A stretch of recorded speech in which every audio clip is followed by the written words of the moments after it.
Whoa. Hey. I was just pretending not to see you there. I'm Brian Edelman. This is Man Fedora Productions, and this is the making of the Romeo and Juliet death scene. If you haven't seen it, click over there. If you have seen it, just keep watching.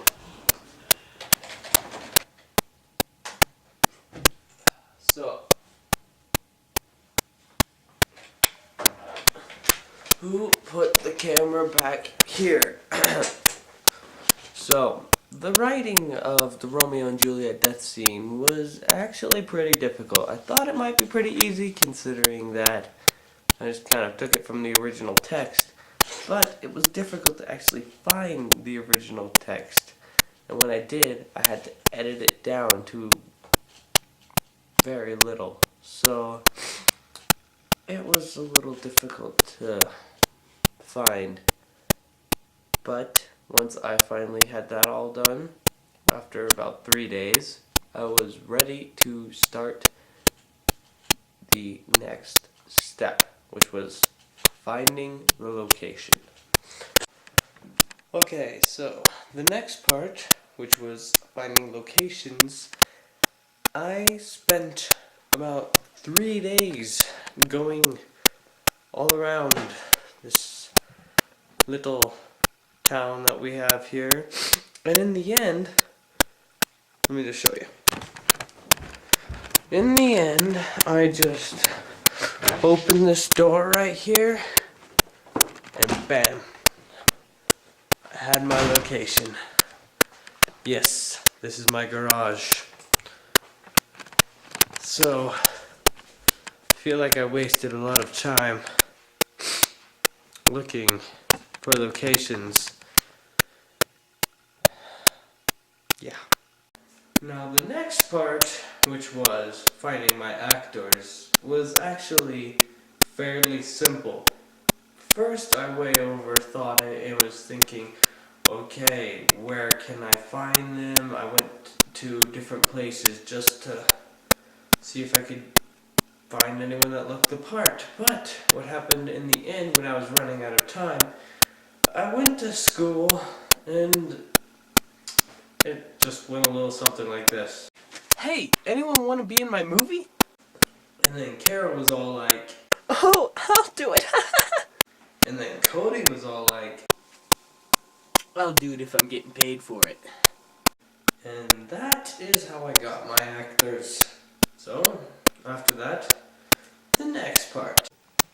So, the next step was props. Most of the props were just things I found around the house.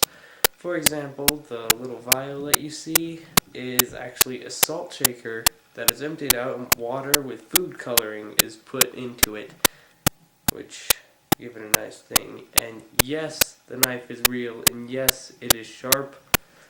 And yes, I did stab myself 4 times in the hand to see if it was sharp. Not really, but I do love this fake blood stuff. That was weird.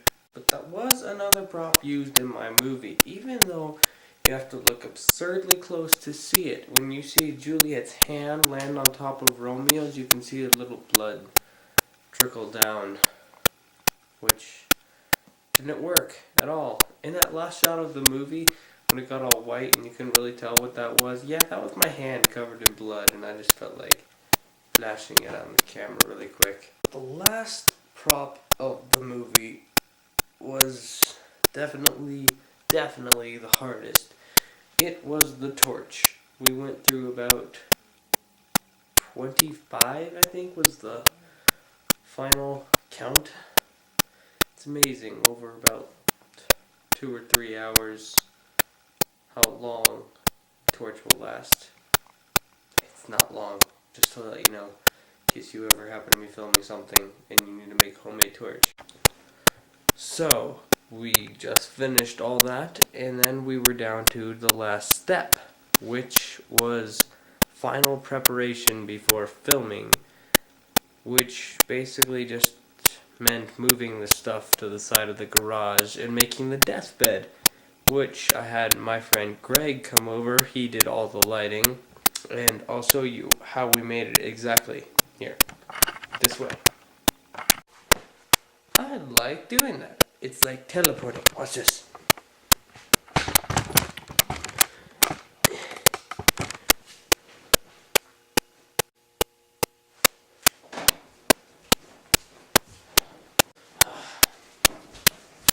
Okay, seriously, that needs to stop.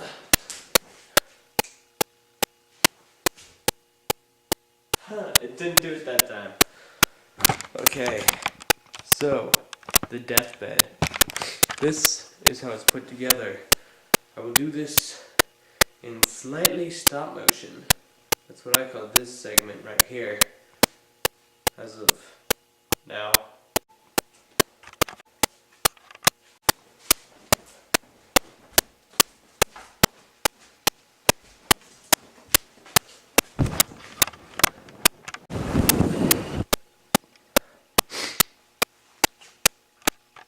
So that is how that was done.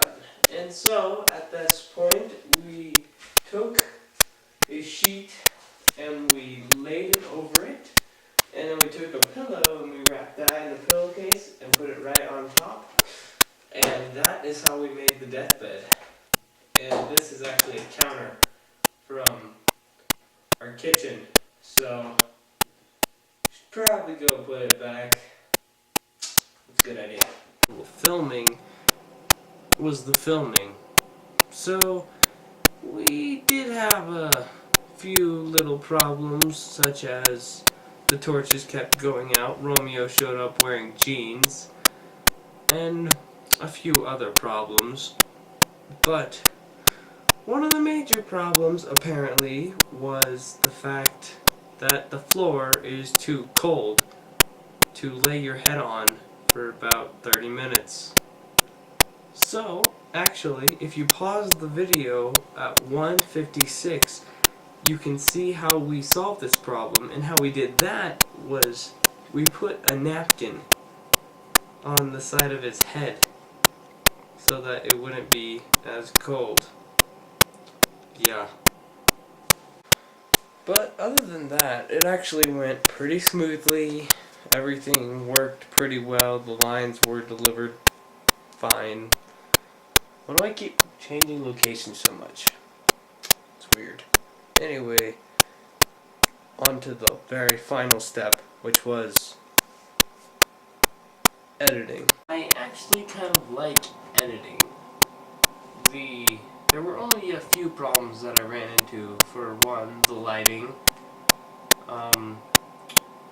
For another, there were way too many takes on some of those shots. But probably the strangest one was the kiss, because they didn't actually kiss in that, by the way. They just did this. So I actually had to add in a kissing sound effect right there. So for about 30 minutes to an hour, this is what it looked like.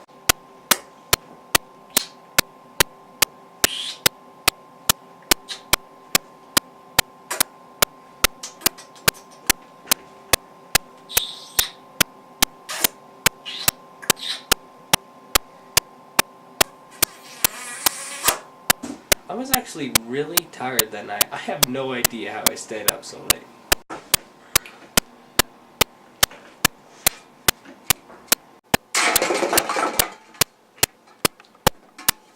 So, that is how much work I put into making this 3-minute scene.